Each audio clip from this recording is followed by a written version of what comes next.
My ex-girlfriend used to tell me, uh, she used to ask me all the time, she says, tell me a story. And I thought, what do you want a story for, you know? But she always used to say that to me, uh, tell me a story, you know? So anyway, I'll tell you guys a story. Okay, I think I've told you before, but because some of you haven't watched my 470 videos or whatever, how many I've put on, I'll tell you the story again. Okay. Years ago, I took the train into downtown of the city that I live in. And I'm not going to tell you the city I live in because I had a person years ago that threatened my life, a nutcase. And so anyway, I went into the city on the train. I was on the aisle at an aisle seat, and then across the aisle from me was a guy sitting. It's in the summertime, and I was going into the city to take some 3D photography. I have two cameras, put them on a bar, and I take 3D pictures. And so anyway, I was going into the city to take some 3D photography, and the guy sitting next to me across the aisle had a T-shirt on, and he had a tattoo on his arm that it said Victoria, and it was really nice. It was kind of in calligraphy. It was really the art of it, the art of the calligraphy, lettering on the Victoria was very well done. The colors were nice, and it was very artsy, and it was unusual. And then across from me, the seat that I was sitting in, the seat ahead of me, there was a lady that was sitting there, just a nice, average-looking lady. And so anyway, long story short, I started a conversation up with the guy that sat across the aisle from me. Now, I used to live in Melbourne, Australia, in the state is Victoria. I don't know if they call it a state or not. Anyway, it was in the state of Victoria. And I know that there's people's names, women that are called Victoria or Vicky. And in Canada, there's also a Victoria. And I'm sure there's other places that are named Victoria. And so, anyway, I was talking to him and about the day, and he asked me, what I was doing with the unique camera rig that I had. And so he kind of was had a nice conversation going. And I asked him, I said, I noticed you have Victoria on your tattoo. I said, tell me, is that a name of a person that you know, or is it a place that you know? And he says it's the name of my mother, and that I loved very much. And anyway, that's my mother's name. And I thought that was really neat. Now, he was a, I don't know, maybe a scary looking guy, I guess. Some people probably think he's scary. But I've noticed in my life that some people you have certainly have bad vibes about, that you don't want to strike up a conversation with, because you don't feel good about that person. But I didn't feel any bad vibes about this guy.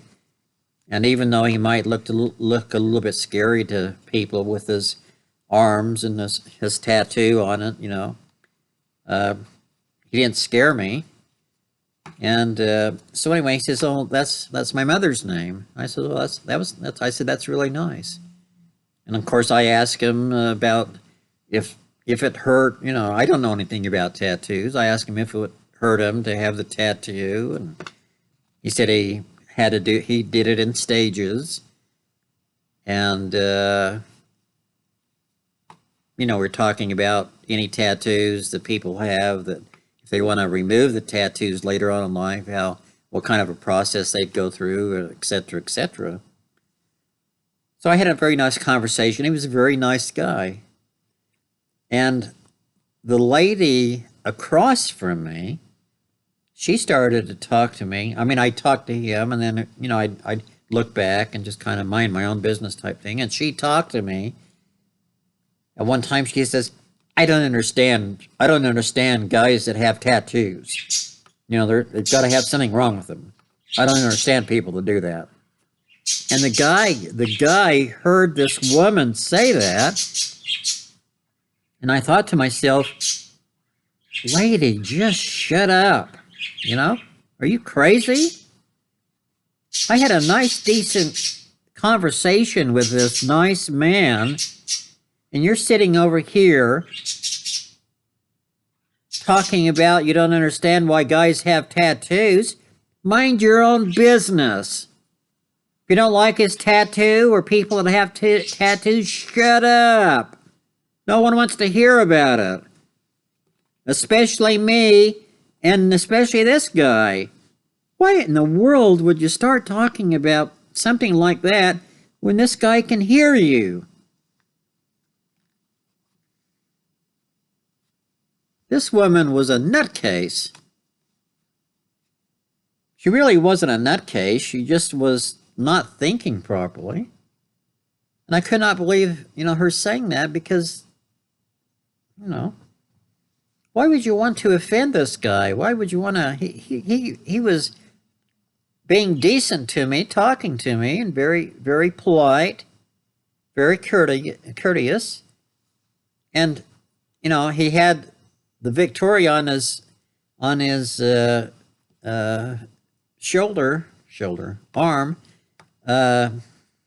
because it was his mother. I just don't get it. I really don't get it. So anyway, that blew my mind. But anyway, that's just one story. That's just one story, boys and girls. There's hundreds more. I've got them all up here, baby. And when I hit the bucket, they're all going to go bye-bye. All my stories are just going to go flush them down the toilet,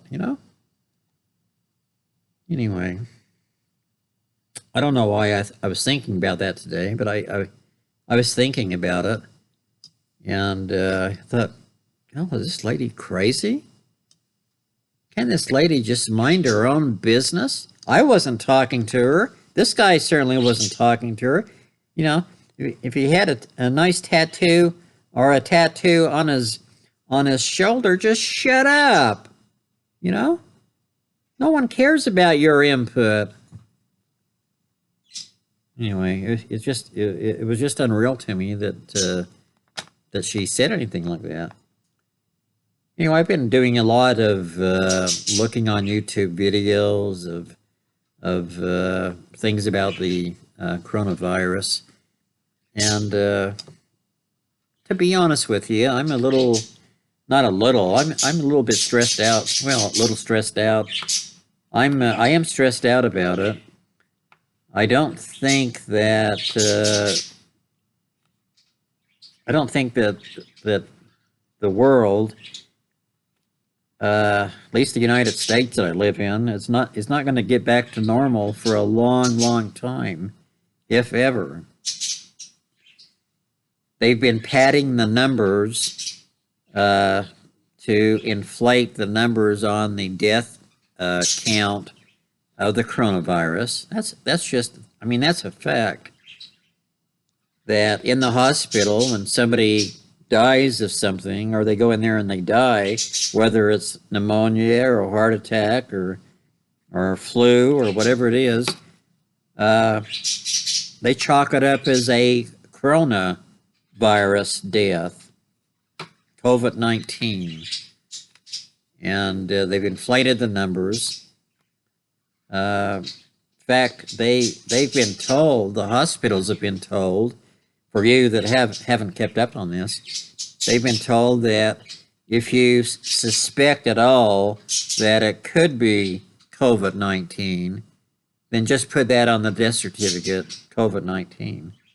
Even if you haven't had it tested, if this person hasn't been confirmed a COVID-19, just put it on anyway if you suspect that, there's a possibility it could be that. Just put it on there. And you know why they put it on there? Because the government, every time they put somebody, every time they put a person on a ventilator, and then that person dies, COVID-19, they get the hospital gets $39,000. I can't remember what it is. I think if they die, and the death certificate says COVID-19, it's $13,000. But if they're put on a ventilator first and then die after they're on the ventilator, then they get $39,000. I got a question. Why would the hospitals get anything? If the person's put on a ventilator and dies, of COVID-19, why would the hospitals get paid anything? Somebody explain that to me. Honestly, I don't get it. Why if they put COVID-19, that they would get $39,000 from the government, and if they don't put COVID-19, that was the cause of death, that they don't get $39,000? Explain that to me. That just makes no sense to me. It's just, to me that's just plain stupid. I honestly don't get it. I'm trying to find something here. Of course, I can never find anything when I really need to. Anyway, this coronavirus thing has really bummed me out, and it's depressing me, like a lot of other people.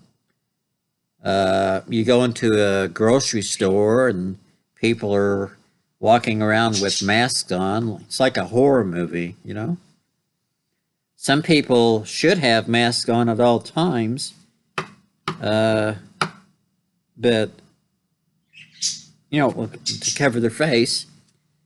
But everybody has a mask on, and the distancing, and it's just like, honestly, it's like something out of a horror movie. And I don't know if it's going to get any better. I guess some places are opening up. I think it's a big mess. I really believe that if you don't have food storage, that it's a good idea to go out and buy as much food, non-perishable food, like canned foods, for instance, that have a shelf life of years. Go out and buy extra food, because if this thing worsens, like a second wave coming in, for instance, which they talk about, that there is going to be a second wave come in that's going to be worse than the first wave of the virus, whether it's true or not, or man-made or whatever, I don't know. I don't trust the government. I think I'm almost convinced that they're using this virus as a way to control people and take rights away from people. it's just not a normal thing, And anyway, I can get into more of that later, but go and stock up on food. When you do go to the store, I don't recommend you go to the store often or around people often because there is a virus out there, and I wouldn't want to catch it because I'm old and have underlying health conditions. Younger people under 50, I don't think have to worry about it as much. But get some extra food because if something happens and you go to the store, you don't want to see all the products in the store gone like toilet paper. I mean, it's hard to buy toilet paper now. It's hard to find it. But on some products, you go to the store and some products, it says only one per household or only 2 cans of soup per household. I mean, that's pretty serious stuff. But if a second wave comes and it's worse, or the transportation industry, truckers, or something happens to them, or I don't know, what things could happen that would not allow the food getting to its destinations, food stores properly. And there could be a run on groceries like there's a run on toilet paper. And you don't want to be hungry and go to the store and find out that you can't buy anything. Things are either limited as like 1 can of soup per household, or the shelves are just bare, period. And you're caught without food, So get extra food. Just get food. I would say get food enough to last you probably, I would say, somewhere between 4 and 6 months. I think 4 to 6 months would be a good number to shoot for as far as having food. Now, I have enough cookies and cakes in my house to last me the 6 months, but I really need to go to the store and get some decent food to last me. And but it's a serious thing. Anyway, I don't think that things are ever really going to be the same. I really don't. When you go to the store, don't forget to get enough cat food or enough dog food or fish food or whatever pets you have, because they need to eat too. You need to have enough in storage to take care of your animals and take care of your pets. The things that the government allows to happen, like the farmers, for instance, that are plowing their vegetables underground,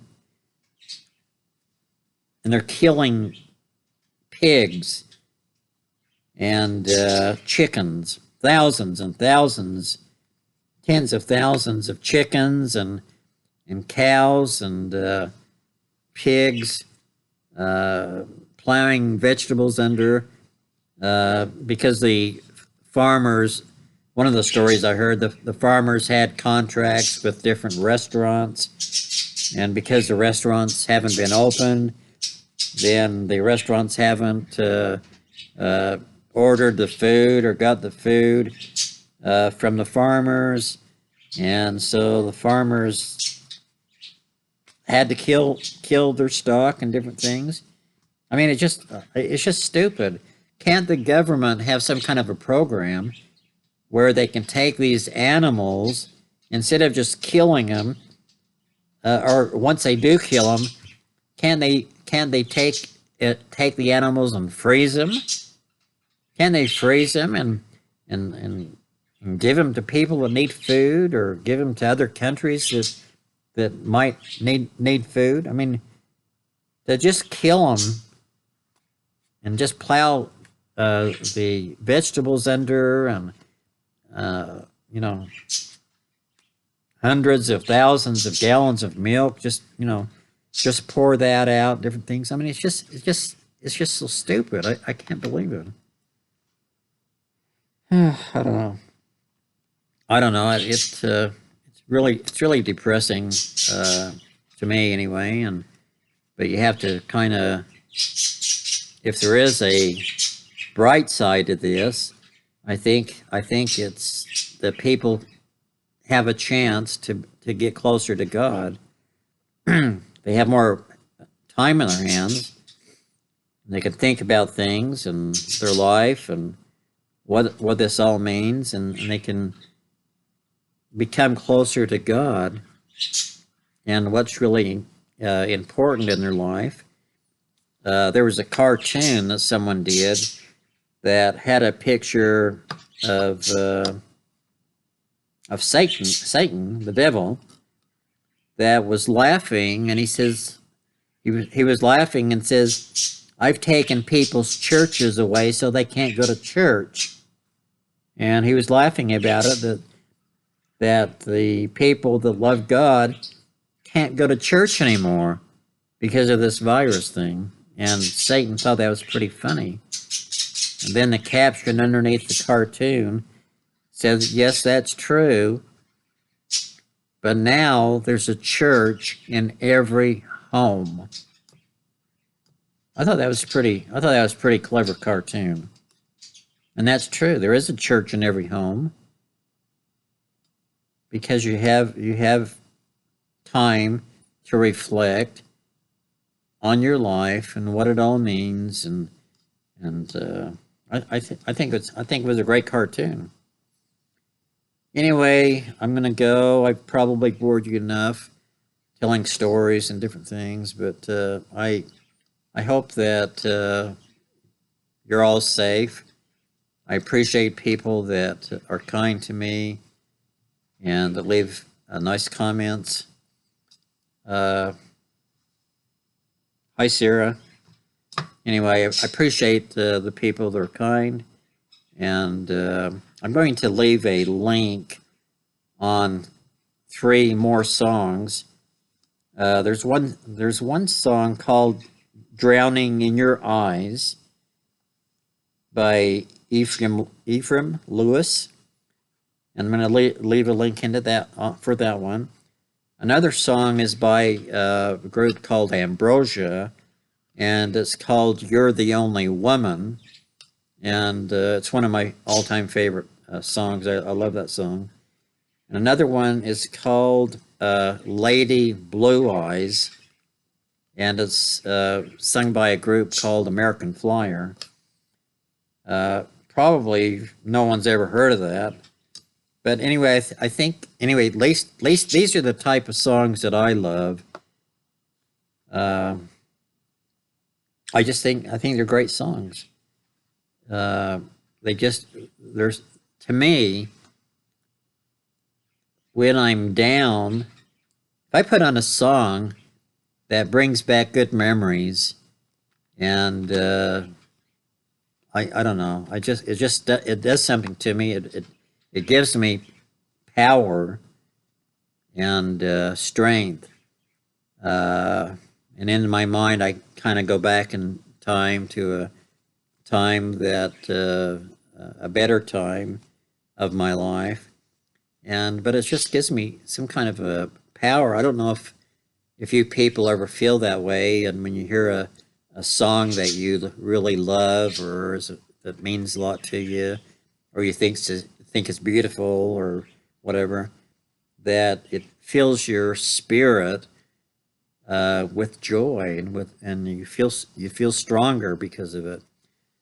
Anyway, that's how I feel, and these are three more of my favorite songs.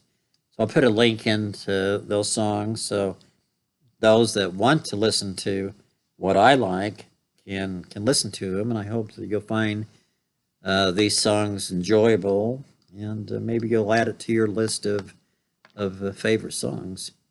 Anyway, appreciate your time. Thanks for listening to an old man and the stories, and I'll talk to you later. Bye.